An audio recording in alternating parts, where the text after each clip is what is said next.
오늘 우리에게 주시는 하나님의 말씀 사무엘상 3장 10절부터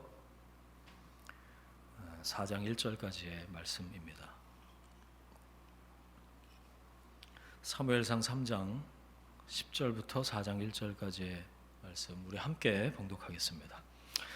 여호와께서 임하여 소서 전과 같이 사무엘아 사무엘아 부르시는지라.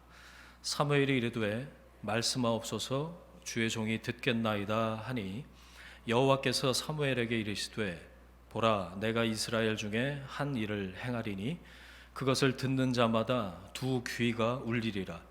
내가 엘리의 집에 대하여 말한 것을 처음부터 끝까지 그 날에 그에게 다 이루리라. 내가 그의 집을 영원토록 심판하겠다고 그에게 말한 것은 그가 아는 죄악 때문이니 이는 그가 자기의 아들들이 저주를 자청하되 금하지 아니하였음이니라.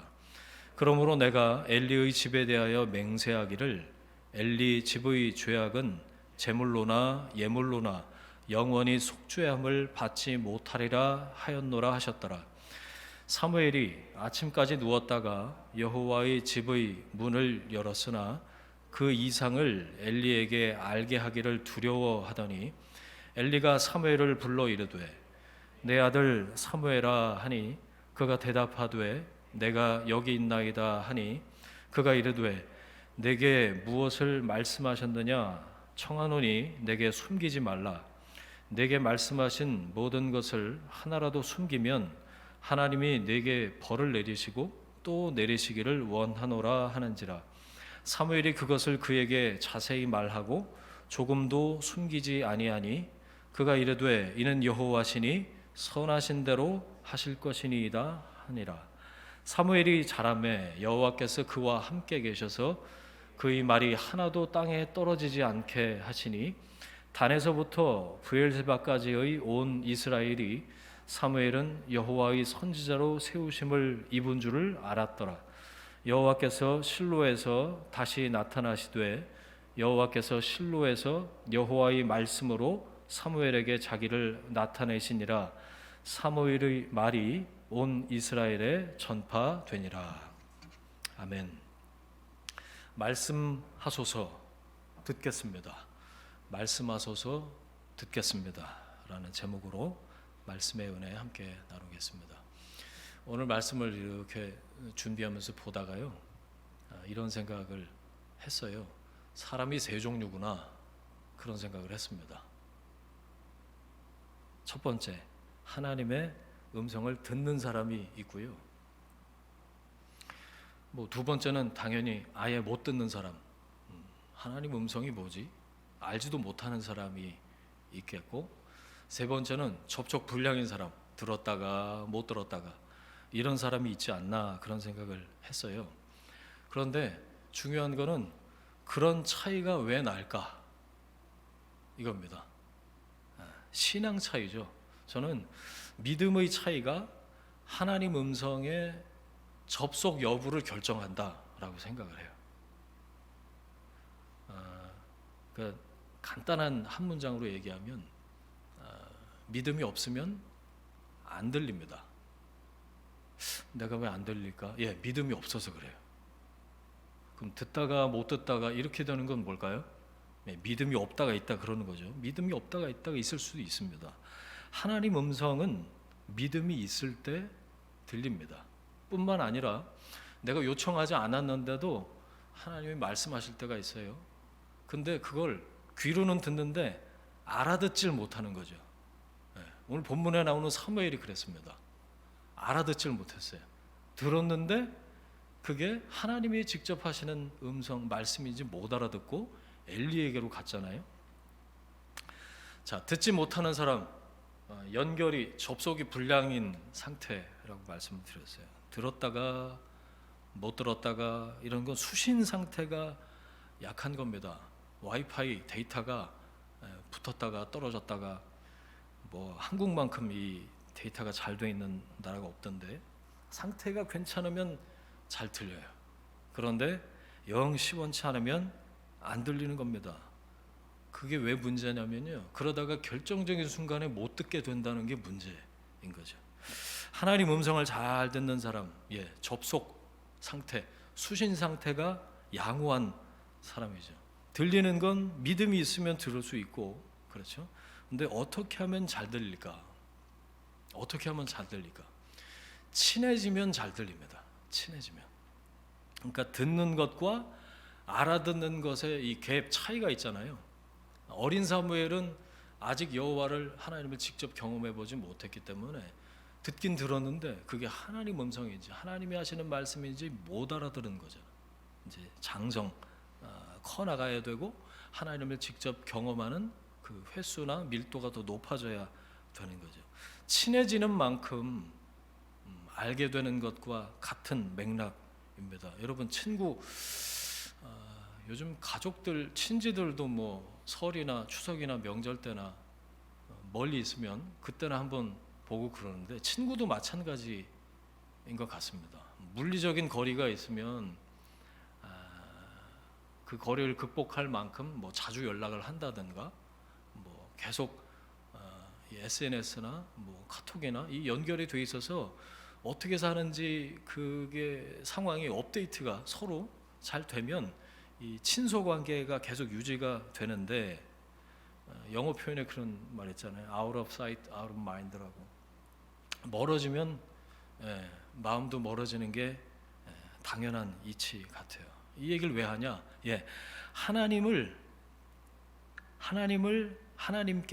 하나님과 친해지는 만큼 하나님 음성이 잘 들린다. 제가 지금 하나님 음성 듣는 법이라는 그 한 세션의 강의를 확 압축을 해서 지금 말씀을 드리고 있어요. 하나님은 어떻게 말씀하시는가? 주인으로 말씀하십니다. 하나님은 주어로 말씀하시는 분이세요. 그러니까 one of them, 이것저것 여러 가지 중에 하나의 선택지로 하나님 말씀하시는 분이 아니세요. 그러니까 우리가 주권을 넘겨드릴수록 하나님의 언어를 더 잘 이해할 수 있게 되는 거죠. 자기가 주인이면요, 머릿속이 온통 자기 소리뿐이겠죠. 자기가 하고 싶은 거, 뭐 되고 싶은 거, 그리고 듣고 싶은 얘기들, 그걸로 머릿속이 가득하지 않을까요? 그러면 당연히 하나님 음성이 들려오지 않을 겁니다. 하지만 하나님이 주인이 되시는 삶을 살면 주인 되신 하나님의 이야기가 머릿속에 가득하지 않을까요? 내 소리가 아니라 하나님이 주어가 되셔서, 하나님이 화자가 되셔서 내 삶에 하나님의 말씀이 가득하게 되지 않을까요? 한나에게서 태어난 마지막 사사 사무엘이 일생이 그렇게 쓰임을 받았던 사람입니다. 그래서 제가 서론격으로 이 말씀 먼저 드렸어요. 자, 3장 1절 한번 보세요.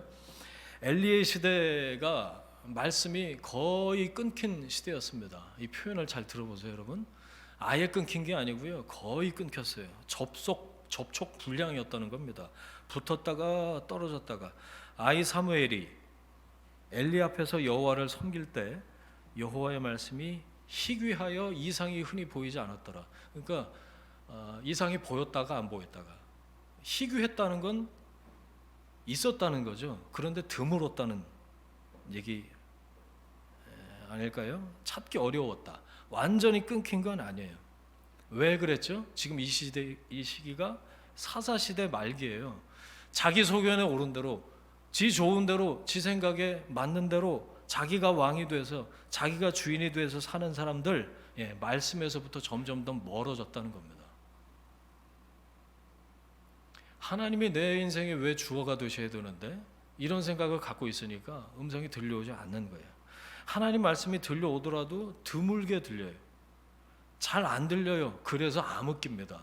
사사시대를 암흑기라고 부르는 이유는 하나님의 말씀이 잘 들리지 않아서, 임하지 않아서, 하나님의 말씀을 깨닫지 못하는 사람들이 대다수를 차지했기 때문에 암흑기라고 부르는 거죠. 그래서 말씀이 희귀했다. 여러분, 말씀이 희귀한 건요, 송신의 문제가 아닙니다. 수신의 문제예요. 언제나 그렇습니다. 왜? 하나님은 계속해서 지금도 여전히 말씀하시는 분이거든요. 우리가 나가서 하나님께 안테나를 맞추면요, 하나님 어떤 방식으로서든지 말씀하시는 분이세요.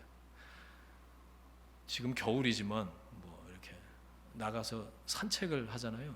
그러면 들에 핀 꽃, 풀숲에 이는 바람을 통해서 하나님 말씀하시는 분이라고 저는 생각해요.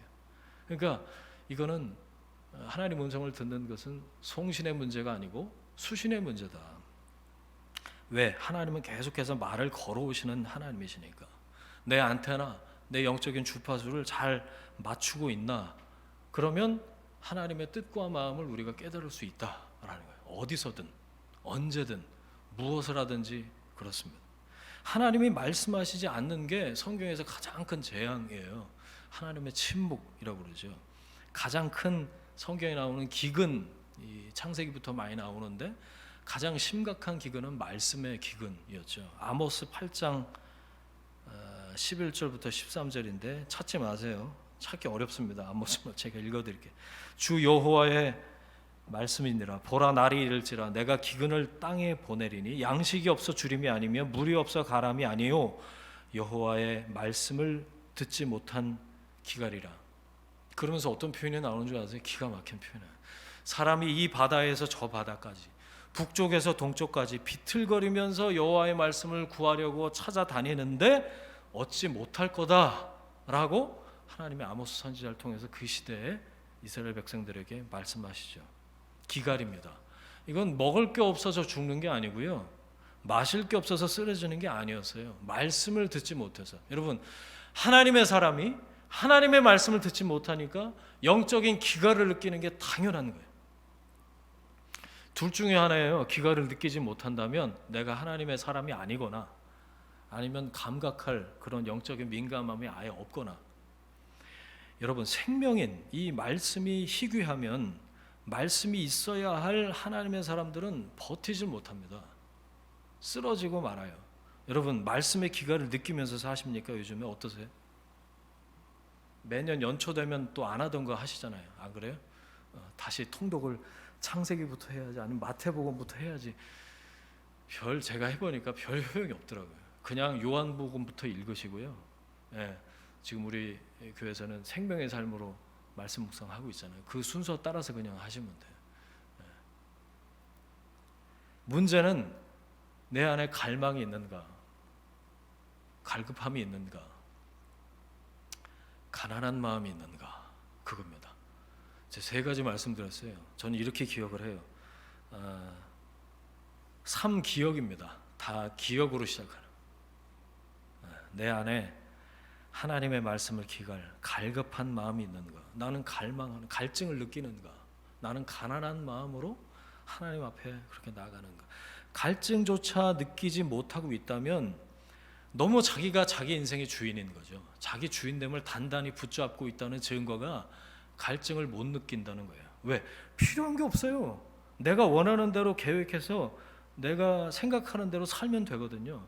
하나님의 개입이 사실상 뭐 죽을 병에 걸렸거나 갑자기 어려운 상황에 닥쳤을 때, 아유, 이거는 사람이 어떻게 할 수가 없네, 하나님이 오셔서 도와주셔야 되네, 그때 주여 이렇게 부르는 거 말고는 하나님의 개입이 필요 없다고 생각을 하니까 갈증이 없는 거예요. 그러면 내 속에서는 어떤 일이 일어나는지 우리가 감각을 못하니까 그냥 지나가는 겁니다. 내 영혼은 파리하게 말라가고 있는데도 자각하지 못하는 그리스도인들이 얼마나 많은데요. 그냥 예배 드리던 대로 드리고요, 기도하던 대로 하고요, 해도 안 해도 별 상관없어요. 사실 그렇게 사니까 내 영혼이 지금 어떤 상태인지 우리가 깨닫지 못하고 그냥 흘러 시간만 보내는 경우가 많다는 거죠. 지금 이 말씀의 배경이 되는 사사시대 말기가 그랬다는 거죠. 여러분, 살아있는 말씀을 공급받지 못하면, 정상적인 그리스도인이라면 이 바다에서 저 바다까지, 북쪽에서 동쪽까지 비틀거리면서 여호와의 말씀을 구한대요. 돌아다녀도 얻지 못하는 기갈이 아모스 시대뿐만이 아니라 지금 이 시대에도 있습니다. 여러분 어떻게 생각하세요? 말씀이 넘쳐나요. 여러분 클릭 몇 번만 해도 내가 선호하는 그 말씀들을 베스킨라빈스도 아니고 골라서 먹을 수가 있어요. 저는 그래서 말씀의 기갈이라고 생각해요.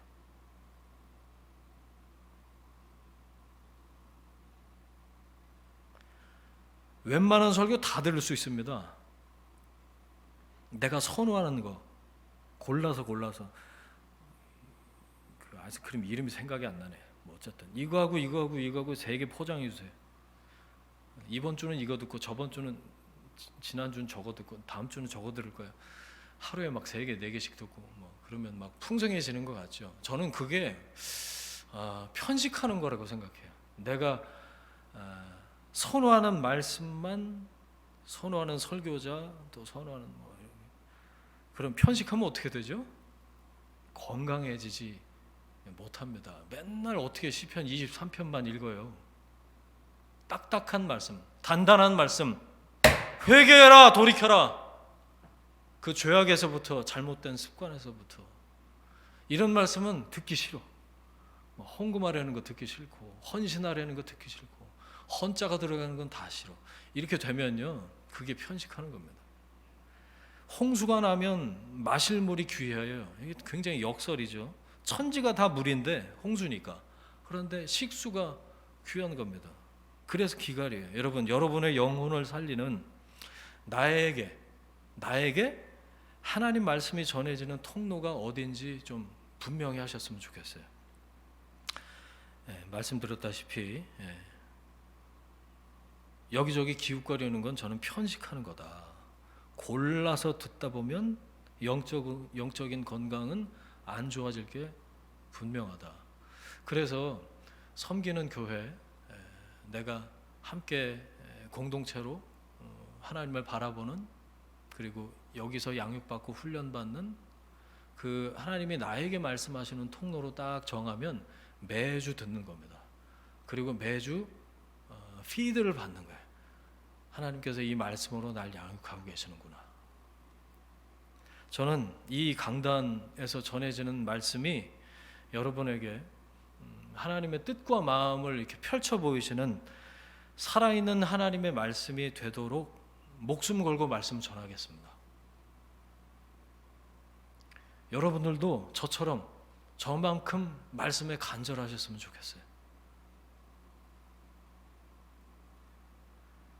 여러분, 말씀은 송신의 문제가 아니라 수신의 문제라고 말씀드렸죠. 언제나 말씀하고 계신 하나님, 말을 계속해서 걸어오고 계신 그 하나님을 감각하는 영적인 민감함을 갖게 되시길 축원합니다. 다시 진지하게 여러분 매일 말씀 묵상부터 시작하셔야 돼요. 작심 3일 괜찮다고 그랬죠. 3일마다 다시 하시면 돼요. 친해져야 들려요. 그래서 그래요. 아는 채도 안 하다가 갑자기 급할 때만 찾으니까 안 보이고 안 들리는 겁니다. 통로를 열어놓으십시오. 그리고 말씀의 스위치 온, 접속 코드 딱 꼽아 놓으세요. 연결되어 있으십시오. 분명히 하나님께서 말씀하실 줄 믿습니다. 자, 3절 보세요. 3절 보니까 하나님의 등불은 아직 꺼지지 않았다. 오늘 이제 본문을 10절부터 읽었죠. 그런데 이제 3절 앞부분에 그 말씀이 연결이 되어 있어요. 등불이 꺼지지 않았대요. 구약 시대에 성막은 자체 발광체가 없습니다. 성막 안이 다 텐트로 사방이 위 아래 뭐 다 막혀 있어서, 그래서 밤에 이 말씀 분향단이 있고 뭐 기도 제단이 있고 떡상이 있고 그 성소를 밝힐 불이 필요한데, 그래서 등불을 7개를 이렇게 켜는 거예요. 밤에 등불을 켜서 아침까지 그 등불이 가게 했죠. 등불이 꺼지지 않았다는 건 뭐죠? 아직 밤이라는 거죠. 그리고 어둡지만 아직 소망이 있다는 뜻입니다. 저는 3절을 보다가 등불이 아직 꺼지지 않았구나. 아직 하나님의 백성을 하나님께서 버리지는 않으셨구나. 사사시대 그렇게 자기 소견에 옳은 대로 행하는 그런 사람들을 보면서 버려도 벌써 골백 번 더 버릴 수 있었을 텐데 하나님께서 그렇게 하지 않으셨다. 이게 얼마나 다행인지 몰라요. 여기서 저는 하나님의 긍휼을 받습니다. 끝까지 긍휼을 베푸시는 하나님의 은혜, 하나님의 용서, 하나님의 열어놓고 받아들이시는 하나님의 포용, 용납, 이런 것들이 보이지 않으세요? 등불이 꺼지지 않도록 우리가 해야 될 일이 있습니다. 불 간수하는 거예요. 불 간수. 뭐가 생각나세요? 저 옛날 사람이라 혹시 연탄 구멍 맞춰본 적 있으세요? 연탄이 뭐야? 또 그렇게 생각하지 마시고, 연탄불 갈 때 위아래 위에서 아래 구멍이 보여야 됩니다. 그래야 밑에 있는 불이 이렇게 올라와서, 죄송합니다 옛날 얘기해서, 그래야 새 연탄에 불이 옮겨 붙어요. 저는 그 불간수 그러면 그게 먼저 생각이 나요. 그렇게 해야 계속 불이 타오를 수가 있어요. 여러분 불간수 잘하고 계세요? 성령께서 계속해서 말씀하시도록, 역사하시도록 그 통로를 잘 열어두고 계시냐는 얘기예요. 말씀의 통로, 그 길을 잘 확보해 둘 때 기도의 등불도 계속 타오를 줄 믿습니다. 우리 교회 첫 번째 금요 기도회가 드디어 이번 주에 있습니다. 기대가 돼요. 지난주부터 서울 왔다 갔다 하면서 생각을 좀 했는데, 기도회 어떤 형태로 또 어떤 이렇게 모여야 될까, 그런 생각도 이렇게 많았는데, 하나님 기도의 은혜가 부어졌으면 좋겠다, 그런 마음의 간절함이 제 안에 있었어요. 한나처럼 기도하면 되겠네, 그 생각을 했거든요. 처음에는 간절하게 통곡하는 기도로 시작을 했다가 한나의 기도가 어떻게 되죠? 나중에 입만 들썩들썩이는 기도를 합니다. 그게 이제 엘리는 너 포도주 마셨지? 왜 대낮부터 취해갖고 그래? 그랬지만 그게 아니라 저는 한나의 기도가 깊어졌다 생각했어요.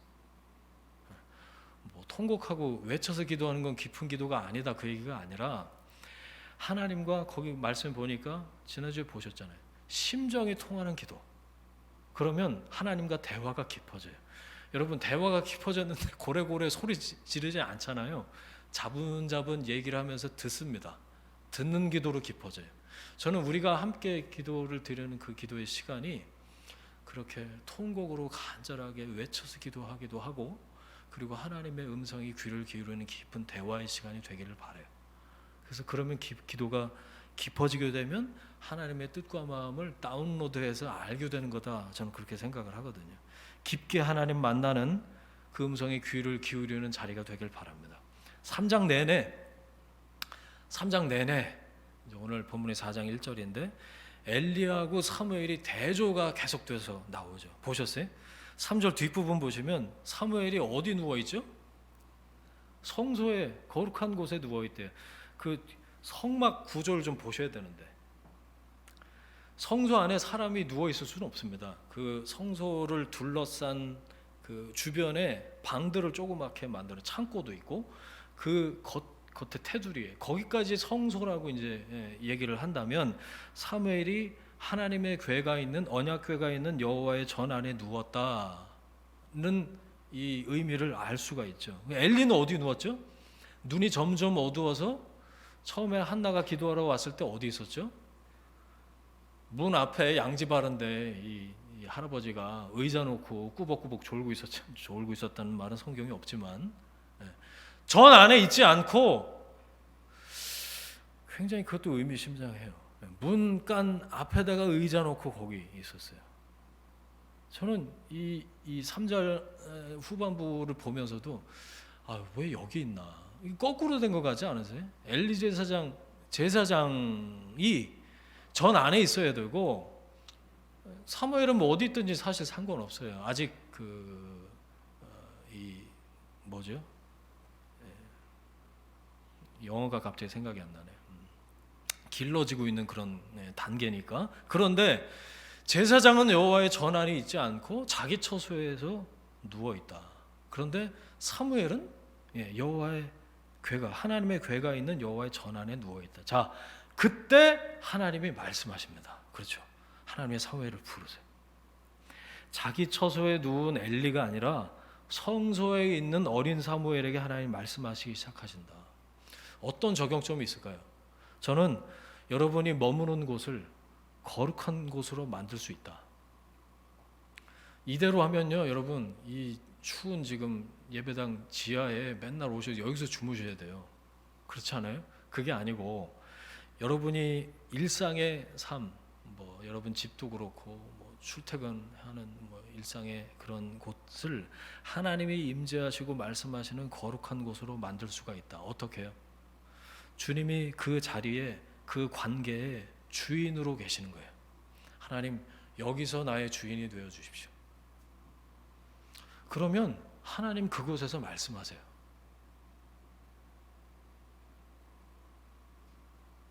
저는 사무엘이 이 전 안에 누워 있다가 하나님의 부르심을 듣는 이 장면을 통해서 그런 적용점이 딱 떠올랐어요. 아, 하나님 그곳에서 말씀하실 수 있도록 내가 그곳에 주인으로 주어로 있는 게 아니라 하나님이 그곳에서도 주인으로 왕으로 나를 다스리시도록 하나님의 통치 아래로 그분을 주인으로 영접하고 또 모셔드리고 그곳이 거룩한 곳이 되도록 하면 하나님 거기서도 말씀하실 수 있구나. 자, 7절 볼까요? 사무엘이 아직 여호와를 알지 못했고 말씀도 아직 그에게 나타나지 않았습니다. 그 상황에서 이제 하나님 음성을 들은 거예요. 자다가 말고 얼마나 놀랬겠어요. 근데 하나님 음성이 엘리 그 할아버지 음성하고 비슷했는지 당연히 엘리 할아버지가 부른 줄 알고 3번이나 쪼로록 달려가죠. 자다가 말고 내가 여기 있나이다. 그랬더니 엘리가 뭐라 그래요? 왜 그러니? 나 안 불렀는데. 또 자러 갔는데 이 3번이나 반복이 되잖아요. 3번 반복되고 나서 그제서야 엘리가 먼저 깨닫습니다. 8절 엘리가 여호와께서 이 아이를 부르신 줄 깨달았다. 자, 그러면 어떻게 될까요? 부르심에 대한 반응, 리스판스는 딱 한 가지입니다. 여러분, 하나님이 부르셨어요. 나의 반응은 뭘까요? 9절 가서 누웠다가 그가 너를 부르시거든 이렇게 대답해라. 여러분 성경의 밑줄 그으세요. 여호와여 말씀하옵소서 주의 종이 듣겠나이다. 이 고백이 중요해. 그래서 오늘 설교 제목이에요. 말씀하소서 듣겠습니다. 그런데 이 내용도 중요하지만 저는 이번에 이 말씀을 들여다보다가 이 엘리가 한 말이잖아요. 하나님이 또 부르시면 나한테 달려올 게 아니고 하나님 앞에 여호와여 말씀하옵소서 주의 종이 듣겠나이다 라고 대답해라 라고 엘리가 가르쳐 준 거잖아요. 이 말을 하는 엘리의 마음이 생각이 나더라고요. 어떤 마음이었을까? 좀 쓸쓸했을 것 같아요. 씁쓸하기도 하고 이제 난 끝이구나. 하나님 나한테는 말씀 안 하시고 어린 사무엘에게 말씀하시겠구나. 이제 나는 끝났구나. 그리고 자기 아들들 생각나지 않았을까요? 홈리와 비누아스? 그러면서 무슨 생각했을까요? 차라리 제사장이니까 자기가 봐도 두 아들은 아우샤. 그 앞에 보셨죠? 무슨 짓들을 했는지. 그러니까 차라리 내 두 아들보다 하나님이 사무엘에게 말씀하시는 게 차라리 낫다, 당연하다, 차라리 다행이다라고 생각하지 않았을까요? 평생 제사장으로 살았어요. 엘리 말이에요. 두 아들은 자기가 봐도 아웃입니다. 이 영적인 암흑기에 제사장으로 일하면서 그리고 마지막 그의 인생의 내리막길에서 자기 때가 끝났구나. 다 지나가고 이제 저 어린 사무엘을 통해서 하나님이 말씀하시겠구나 생각을 했겠죠. 제사장 엘리의 마지막 대사, 성경의 맨 마지막으로 나오는 엘리의 대사가 18절에 나옵니다. 저는 이번에 이 말씀이 눈에 또 들어왔어요. 뭐라고 그랬는지 보세요. 그가 이르되 이는 여호와시니 선하신 대로 하실 것이니라. 그리고 역사의 뒤안길로 엘리는 사라져요. 근데 이 말이 중요한 게요. 이 표현이 그냥 입에 발린 후렴구가 아니고요. 제사장으로 평생을 살아온 자신의 삶을 갈무리하는 딱 한마디였어요. 하나님의 선하신 뜻이 이루어질 것입니다. 이렇게 얘기한 겁니다. 자, 여러분 창세기 말씀 저하고 같이 나눈 거 기억나시죠? 여기서 그 하나님의 선 토부가 나와요. 히브리어로 딱 그 표현입니다. 여기 그 개념을 누구보다 하나님의 선이라는 개념을 누구보다 잘 알고 있었던 제사장 엘리가 자신의 삶을 마무리하면서 공적인 삶과 사적인 삶을 마무리하면서 마지막으로 한 얘기가 18절이에요. 하나님의 선하심이 이루어질 것입니다. 여러분, 하나님의 선은 내가 볼 때 선이 아니죠. 나에게 좋은 게 선이 아닙니다. 우리 집안에 좋은 게 선이었다면 사무엘 말고 홈리와 비느하스에게 하나님 말씀하시는 게 선이라고 엘리는 그렇게 생각했을 거예요. 그런데 그게 아니라 하나님이 이 세습되는 제사장 라인을 통해서 말씀하시는 게 아니라 어린 사무엘에게 하나님 말씀하신다라는 걸 통해서 하나님의 선이 이렇게 흐르고 있구나라는 걸 깨달은 엘리가 마지막으로 자신의 삶의 고백을 하고 있는 거예요. 하나님의 선하심이 이루어질 것입니다. 나는 끊어지더라도, 내 집안은 끊어지더라도 하나님의 뜻과 마음이 온전하게 이루어질 것입니다. 그게 하나님의 선입니다. 토부, 하나님의 선입니다라고 고백을 하고 있는 거죠. 그렇게 이 영적인 바통이 사무엘에게로 건너가죠. 19절, 사무엘은 계속해서 잘합니다. 하나님이 사무엘과 함께 계셨습니다. 그 증거가 뭐죠? 그의 말이 하나도 땅에 떨어지지 않았다. 이 놀라운 표현이에요. 20절, 이스라엘의 북쪽 끝인 단에서부터 남쪽 끝인 부엘세바까지 온 이스라엘이 사무엘이 선지자로 세워졌구나, 이걸 알게 됐다고 그랬어요. 21절, 하나님이 드디어 다시 실로에 나타나십니다. 이게 무슨 말일까요? 그동안은 실로에 뜨문뜨문 아니면 안 나타나셨다가 다시 본격적으로 사무엘을 통해서 말씀하기 시작하셨고 하나님의 임재를 보이셨다, 그 얘기죠. 저는 이걸 통해서 하나님이 공식적인 직책이 아니라 살아있는 관계를 통해서 말씀하시는구나 라는 묵상, 그런 생각을 했어요.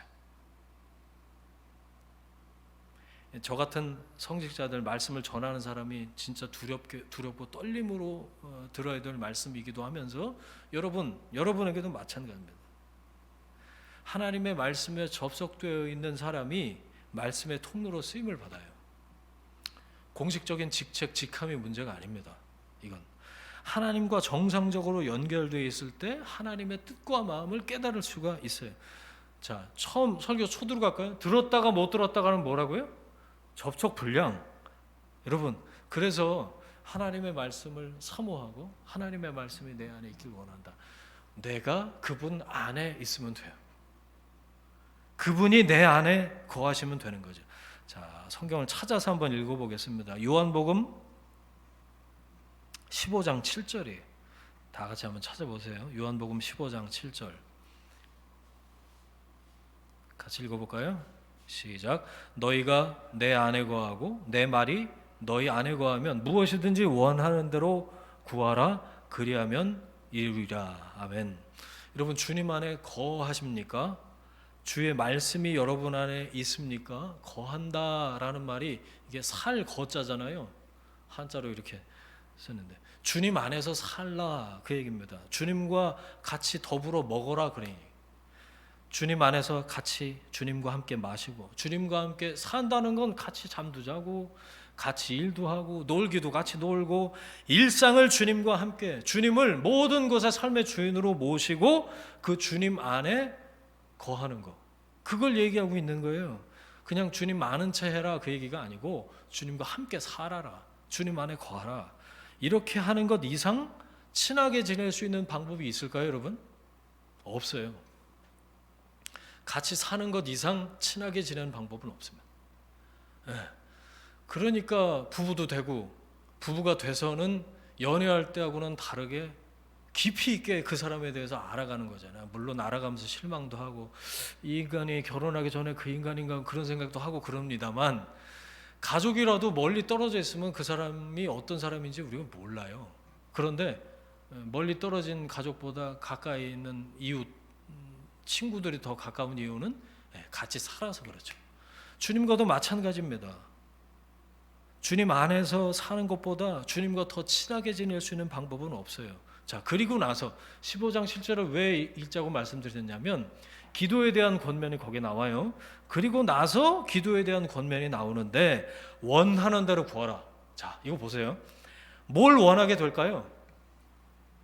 주님하고 지금 살아요. 같이 먹고 자고 놀기도 하고.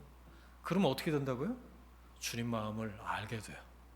그러면 뭘 구하게 될까요? 자, 기도해봐. 네가 원하는 게 뭐야? 그러면 뭘 구하게 될까요? 기도하는 사람이. 주인 되신 하나님이 원하는 것을 구하게 될 겁니다. 그렇죠? 내가 원하는 거 구하지 않아요. 제정신이 박힌 사람이라면. 정상적인 그리스도인이 주님 안에 거하게 되면 주님이 원하시는 것을 내가 알게 되고 그 주인이 원하시는 것을 구하게 돼요. 이해가 되세요? 주인이 원하시는 것을 나도 원하게 되는 거지. 그러니까 그것을 구하게 되지 않을까요? 그리하면 이루리라. 아멘. 좀 그래서 이 15장 7절 말씀 좀 같이 나누고 싶었어요. 엘리를 보면서 세례요한이 떠올랐는데요. 뭐 갑자기 또 세례요한인가? 자, 엘리가 평생 성전에서 살았습니다. 자, 그 장소를 기억하시고요. 세례요한은요, 광야에서 살았어요. 낙타 털옷을 입고. 여름에는 덥지 않았을까? 메뚜기와 석청, 메뚜기를 꿀에다가 발라 먹었을까? 뭐 그런 생각도 했는데, 엘리는 성전에서 살았지만 말씀을 듣지 못했어요. 아니, 성전에 살면 뭐해? 말씀을 못 듣는데. 하나님의 임재가 없어요. 하나님의 음성이 들려오지 않아. 성전은 모든 것이 하나님에 맞게 다 세팅이 된 곳입니다. 그렇죠? 하나님과 연관된 것들로 가득한 곳이 성전, 그래서 거룩한 곳이다라고 부릅니다. 그런데 그곳에 하나님의 임재가 없어요. 성전에 사는데 안 들려요. 하나님 음성이 희귀했답니다. 제 소견에 옳은 대로 산 탓입니다. 반면에 세례요한이 살던 광야는 어떤 곳이죠? 아무것도 없어요. 아무것도 없어서 광야예요, 여러분. 거룩하게 하나님을 위해서 뭐 세팅이 되고 만들어진 곳이 하나도 없는 곳이 광야입니다. 그런데 세례요한은 그곳에서 하나님의 음성을 들었어요. 그래서 세례요한 별명이 뭐죠? 광야에서 외치는 소리, voice. 세례요한에게는 거창한 타이틀이 없었어요. 그렇게 쓰임을 받고 살았는데도 그럴듯한 직책도 없었다고요. 자, 성소 다시 떠올려 봅시다. 거룩한 장소란 뜻인데, 말 그대로 거룩한 곳, 하나님이 임재하셔서 거룩하게 된 곳, 하나님의 음성이 들리는 곳이 성소죠. 특정 장소를 말하는 게 아니에요. 사실 보니까 이게 신약으로 오면요 더욱 뚜렷해집니다. 하나님의 음성이 들리는 곳이 성소예요. 하나님의 임재가 있는 곳이 거룩한 장소가 됩니다. 어디에 있느냐보다 더 중요한 게 있다는 말입니다. 그게 뭐냐면 연결이에요. 접촉. 하나님의 임재가 어디에 있는가? 그곳에서 하나님께서 나에게 말씀하시는 거예요. 세례요한을 생각하다가 광야여서 더 잘 들렸을지도 모르겠다, 그런 생각을 했어요. 왜냐하면 아무것도 없으니까요. 그러니까 계속 하나님만 바라보게 되고, 이 청각, 시각, 모든 감각이 하나님을 향할 수밖에 없어요. 다른 것들이 그 영적인 감각을 터치하거나 방해를 할 수 없는 것이 광야. 광야가 히브리어로 미드바르 그러거든요. 이건 뭐냐면 다바르가 있는 곳입니다. 다바르가 말씀이에요. 말씀이 있는 곳이 광야다, 그런 뜻이에요. 의지할 게 없어요. 말씀밖에는. 볼 것도 없어요. 말씀밖에는. 메마른 교훈이 아니라 내 영혼을 살리는 말씀이 있는 곳, 거기가 광야더라도 하나님의 임재하심이 있는 곳이 거룩한 성소가 되고, 거기서 우리가 말씀을 듣고 살아난다. 할렐루야. 여러분에게 이 말씀이 충만하시길 축복합니다. 그래서 여러분, 그래서 지금 있는 것이 광야일 수가 있어요. 하나님이 인텐시브로 말씀하고 싶으셔서 압축해서 말씀을 가르치시는 곳이 광야일 수 있다. 한 가지만 더 나누죠. 세례요한이 인생의 초점이 어디 있었을까? 예수 그리스도에게 있었어요. 오실 메시아, 그분의 오심을 준비하는 게, 예비하는 게 세례요한의 사명이었잖아요. 초점이 자기한테 없었습니다. 이거 굉장히 중요해요. 이게 하나님의 음성을 듣는 또 하나의 원리일 수 있다. 저는 그렇게 생각을 해요. 그리스도에게 집중하는 거죠. 자기 존재 증명하려고 사는 게 아니고, 자기를 드러내려고 사는 게 아니고, 거창한 타이틀을 갖추려고 사는 게 아니고, 내 삶의 전성기를 구가하려고 사는 게 아니고, 그리스도께 초점을 맞춘 삶, 그리스도 중심 삶. 그럴 때 하나님의 음성이 듣는 삶을 살 수가 있다. 우리는 우리 자신에게 너무 관심이 많은 것 같아요. 그렇죠? 예배도 예배할 때 뿐이지 집에 돌아가면요 자기가 제일 중요합니다. 여러분 왜 짜증내고 불평하세요? 자기가 중심이 되어 있기 때문에 짜증이 나는 거죠. 내 말 안 들어준다, 내 원대로 안 된다, 그러니까 짜증이 나는 거 아니세요? 불평도 마찬가지. 내가 가운데 있어서 그렇습니다. 하나님이 중심이 아니라 자신이 중심이 되어 있기 때문에 그래요. 열심히 기도했는데 하나님이 내 원대로 응해 주시지 않을 때, 그때 우리가 뭘 동원하는 줄 아세요? 기도라는 도구를 동원해서 하나님을 움직이려고 들어요. 일단 그 자리가 잘못됐어요. 하나님이 센터에 안 계시잖아요. 그리고 기도 잘못 배웠어. 내가 원하는 거 구하는 게 아니라 하나님이 원하시는 것을 알고 그리하면 모든 것을 구할 때 이루어지리라 주님 말씀하신 것처럼 기도를 제대로 배워야겠습니다. 자, 여러분 잘 들으세요. 기도는 하나님의 통치 아래로 들어가는 겁니다. 다시요. 기도는 내가 원하는 거 청구서 날리는 게 아니라 하나님의 통치 아래로 들어가는 거예요. 하나님이 뭘 원하시는지, 하나님이 주어가 되시는 삶의 그 카테고리 아래로 내가 들어가는 그 작업이 기도예요. 그래서 기도는 제대로 하는 게 어려워요. 깊어지면 깊어질수록 어려운 게 기도다. 그래서 기도의 모델, 기도의 본은 예수님의 겟세마네 기도라고 하는 거예요. 겟세마네 기도의 내용이 뭔데요? 아버지, 나 이 잔이 지나갔으면 좋겠어요. 나 원치 않아요. 하지만 그 뒤가 중요합니다. 내 원대로 마시고 아버지의 뜻대로 하십시오. 그리고 그 잔을 받으시잖아요. 여러분 그런 기도 하실 수 있겠어요? 이거 뭐 보통 해갖고는 될 일이 아닙니다. 땀이 피가 되는 그 자기 부인을 통해서 그런 기도를 드릴 수가 있게 되는 거죠. 하나님께서 나를 컨트롤 하시는 것에 철저하게 수동적이 되는 게 기도의 본령이에요. 그런데 우리는 기도로 하나님 움직이려고 들어요. 여전히 내가 주인인 탓입니다. 그럴 때 하나님의 음성이 들려오지 않아요. 자기 중심으로 자기가 하고 싶은 대로 기도할수록 자기 중심성만 강화될 뿐이죠. 하나님 왜? 예전에 막 하나님께 호통치는 그런 기도를 하시는 분이 기억이 나는데 누가 하나님인지 모르겠더라고요. 그런 기도하면요 할수록 딜레마에 빠지고 할수록 힘든 거예요. 자기 자아 중심적인 삶이 우리가 하나님 말씀을 수신하는데 가장 큰 장애물입니다. 내가 주인이어서 계속 접촉 불량되는 거예요. 붙었다가 떨어졌다가. 자, 그래서 뭐 어쩌란 말이냐? 갈라디아 2장 20절에 내가 그리스도와 함께 십자가에 못 박히지 않으면 하나님의 말씀이 다운로드가 안 됩니다. 내 음성만 가득하기 때문에 하나님 음성이 들리지 않아요. 내가 살아서 내 안에서 펄펄 살아서 내 안에 가득 차 있는데 주인 되신 하나님의 말씀이 들려올 리가 만무한 거죠. 자, 우리는 그래서 광야에서 비로소 말씀을 들을 수가 있게 돼요. 하나님이 통치하시는 곳, 하나님의 통치 아래에서만 말씀을 듣는 귀가 열린다는 거죠. 여러분 영혼을 관통하고 여러분의 모든 것을 찔러 쪼개는 말씀을 듣게 되시길 바랍니다. 히브리서 4장 12절에 하나님 말씀은 살았고 활력이 있어 좌우의 날선 어떤 검보다도 예리하여 혼과 영과 및 관절과 골수를 찔러 쪼개기까지 하며 또 마음의 생각과 뜻을 판단한다 그랬어요. 이런 말씀을 들어야 돼요. 이런 말씀 잘 될 거예요. 뭐 어떻게 해요? 견뎌야지. 이게 아니고요. 하나님 말씀을 들어야죠. 내 안에서 주어로 말씀하시는 그 하나님 말씀 들어야 살지 않겠습니까? 여러분 주인 되신 하나님께서 말씀을 통해서 우리의 삶을 바꿔놓으신다. 이거 믿으세요 여러분?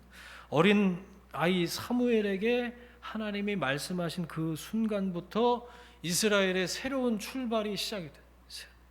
그 출발, 그 시작이 사무엘에게는 얼마나 부담스러웠을까요? 읽어보셨죠?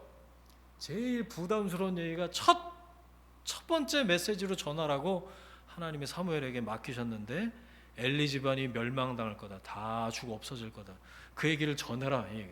아니 자기 키워준 할아버지 엘리한테 당신 집안이 심판을 당하게 될 거다. 이 말 전하는 게 쉬웠겠냐고요.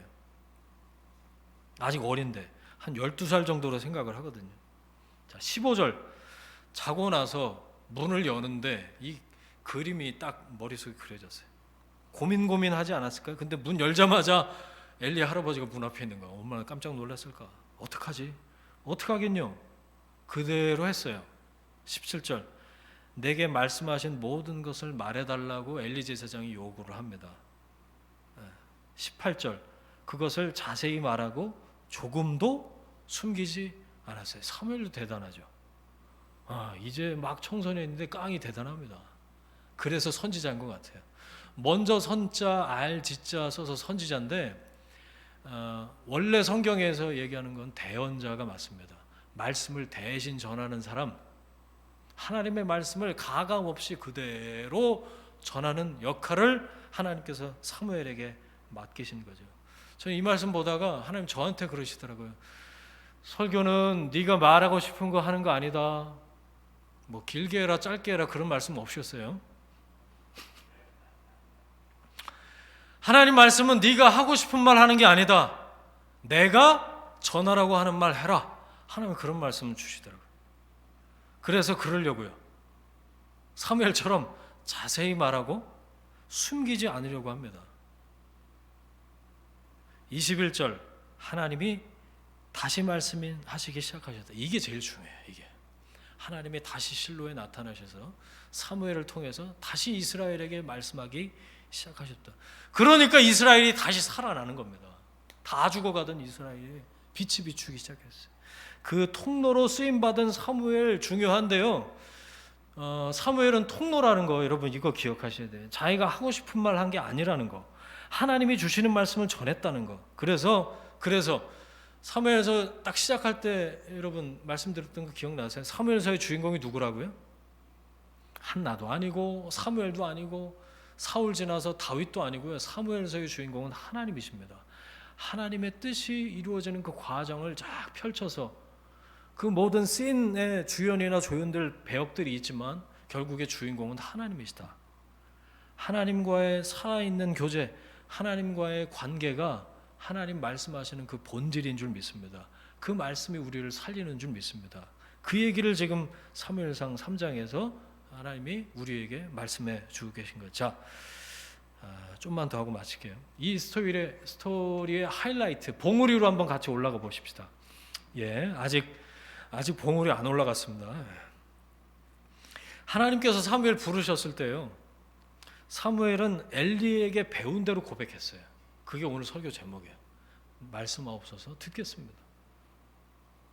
이때부터 하나님이 말씀하시기 시작하셨죠. 여러분 하나님 말씀이 들리세요? 그래서 제가 그 강의를 압축해서 설교 초두에 말씀드렸잖아요. 듣고 계신가 그거를 여쭙고 싶어요. 그렇다면 하나님이 여러분의 삶에서 일하고 계신 증거예요. 그게 하나님은 말씀으로 일하시거든요. 수신 상태가 좋기만 하다면 하나님께서 계속해서 말씀하시는 것을 경험하게 되실 거예요. 이건 송신의 문제가 아니고 수신의 문제라고 제가 말씀드렸잖아요. 자, 그러면 여러분 질문이 생기셔야 돼요. 수신 상태가 좋다는 게 뭡니까, 목사님? 이렇게 물어보셔야 된다고요. 안 물어보셨지만 제가 대답을 해드릴게요. 수신 상태가 좋다. 네 글자예요. 자기 부인. my wife라고 쓰시면 안 되고 self deny. 주인이 바뀌는 겁니다. 자기 부인은 막 가서 자기 뺨 때리고 막 이러면 안 돼 이런 게 아니고 주인이 바뀌는 거예요. 하나님이 주인 되시는 삶을 살 때 하나님이 화자로 주어로 내 안에서 내 삶에다 대고 하나님의 뜻과 마음을 알려주시는 그 음성이 들리게 될 거라는 얘기죠. 그게 수신 상태가 양호한 거예요. 그게 접촉이 불량이 아니고 계속 콘센트가 꽂혀 있는 거죠. 접속이 되는 거예요. 삶이 왜 위험할까요? 모험이라고들 그러잖아요. 하나님 음성 듣지 않아서 그렇습니다. 자기 마음대로 살다가 구덩이에 빠져갖고 하나님 살려주세요. 그러니까 위험한 거예요. 만약에 우리가 지속적으로 나에게 말씀하시는 그 하나님 음성을 듣고 산다면 우리의 삶은 위험한 모험이 아니고 기대로 충만한 여행이 될 줄로 믿습니다. 진짜 그래요. 여행이 왜 즐거운 줄 아세요? 돌아올 집이 있어서 그래요. 집이 없는 여행이 생각해 보세요. 그게 즐거울까? 돌아올 집이 있어서 여행이 즐거운 것처럼. 여러분, 우리 삶은 위험한 모험이 아닙니다. 하나님 계속해서 내 삶의 주어가 되신 하나님이 계속해서 내 삶에 충만하게 말씀하시고 나와 함께 하신다는 걸 깨달으면 그 삶이 위험한 모험일 수가 없어요. 왜? 하나님이 말씀하신 대로 가면 되니까. 가라면 가고 멈추라면 멈추고 그러면 구덩이에 빠질 일이 없어요. 주님 말씀하시면 내가 나아가. 옛날에 제 훈련받았던 예수전도단에서 그걸 작곡하고 나서 어떤 간사가 딱 처음으로 한 말, 이거 금지곡이네, 부르면 안 되네, 이거 불렀다가 끌려가겠네. 그래서 숱한 사람이 끌려갔지만 끌려가서 죽어라 하지 않습니다. 물론 어려웠죠. 선교의 현장이나 뭐 그런 여행이 쉽지만은 않지만, 그런데 기대로 충만한 여행일 수 있다. 왜? 돌아올 집인, 성전인, 성소인 하나님의 임재가 있기 때문에. 여러분, 하나님 말씀을 들을 때가 여러분의 삶의 전성기인 줄 믿으시길 바랍니다. 말씀 정리하겠습니다. 왜 답답할까? 말씀이 임하지 않아서 그래요. 왜 두려울까? 말씀이 임하지 않아서 그래요. 왜 슬플까요? 말씀이 안 들려서 슬픈 겁니다. 왜 무능력할까요? 하나님의 말씀이 임하지 않았기 때문에. 왜 혼란에 빠져 있습니까? 하나님의 말씀이 안 들려서. 왜 갈등합니까? 하나님의 말씀이 임하지 않았기 때문에. 왜 불안합니까? 하나님의 말씀이 임하지 않았기 때문입니다. 말씀이 해결하시는 줄 믿습니다. 여러분, 지금 일어난 사건, 여러분이 처한 상황과 환경, 내 감정, 심지어 내 생각, 마음보다 더 중요한 게 있는데, 그게 바로 나의 주인이신 하나님이 나에게 하시는 말씀을 듣는 겁니다. 그냥 hear, 귀로 듣는 게 아니고 listen, 알아듣는 거예요. 관계가 기본이 된, 기초가 된 그 알미, 듣고 순종하는 삶이 그래서 중요하다. 말씀하소서 듣겠습니다. 이게 청종이거든요. 들을 청자, 따를 종자. 말씀해 보세요. 제가 한번 들어보고 아니면 보이콧, 이게 아니고요. 말씀하옵소서 이 말 안에는 하나님 뭐라고 말씀하시든지 제가 순종하겠습니다. 벌써 순종 선언, 순종 고백이 들어있는 거예요. 여러분, 그렇게 한번 고백해 보세요. 그렇게 고백하기까지가 아마 어려우실 거예요. 생각해 보세요. 뭐라고 말씀하시든지 하나님 제가 그렇게 순종하겠습니다. 이거 고백 쉽지 않습니다.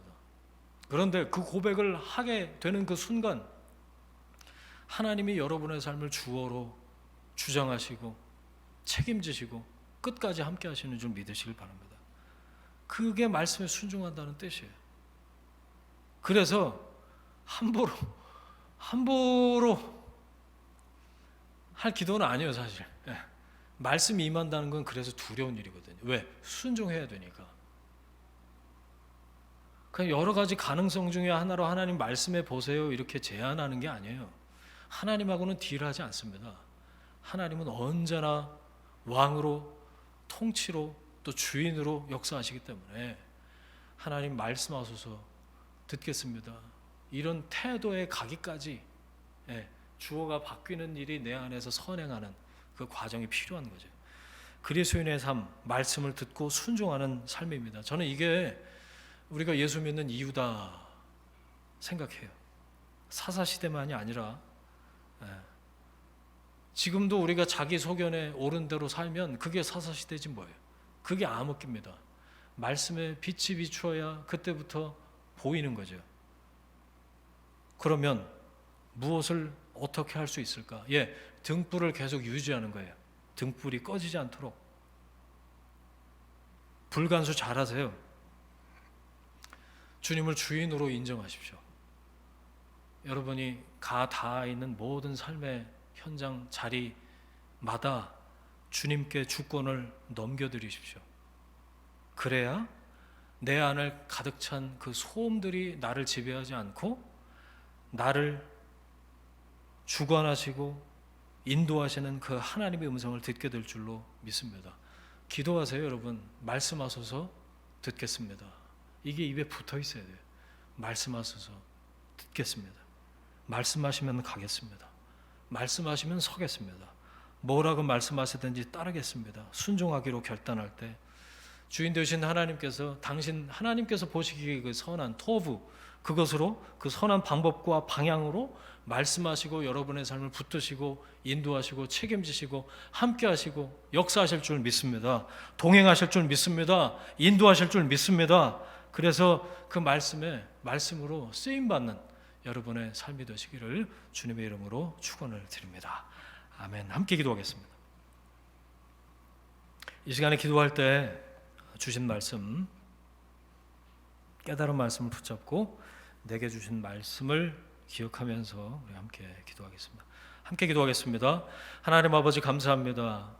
이 주일 아침에 우리가 함께 예배하고 주의 말씀을 들을 수 있도록 인도하시니 감사합니다.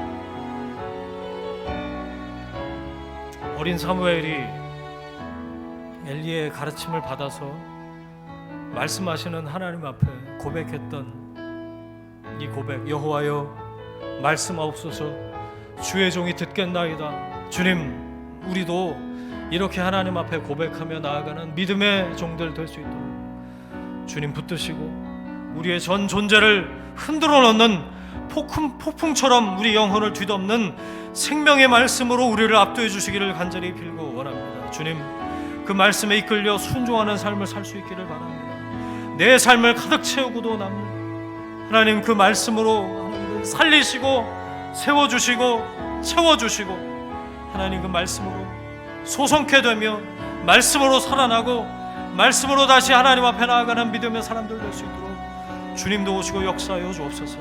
주님, 주인 되신 하나님께서 보시기에 그 선한 방법과 방향으로 누구에게 말씀하실 줄 믿습니다.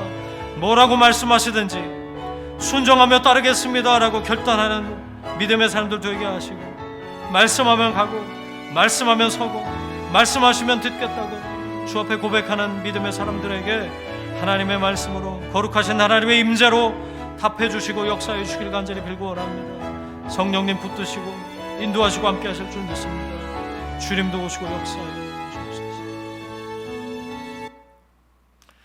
이제는 우리의 주인 되신 예수 그리스도의 은혜와 하나님 아버지의 사랑하심과 성령님의 동행하심이 주인 되신 하나님 앞에서 말씀하소서 듣겠습니다 라고 삶으로 고백하는 하나님의 사람들 위해 그들의 일터와 가정과 자녀들 위해 지금부터 영원까지 함께 하시기를 간절히 축원하옵나이다.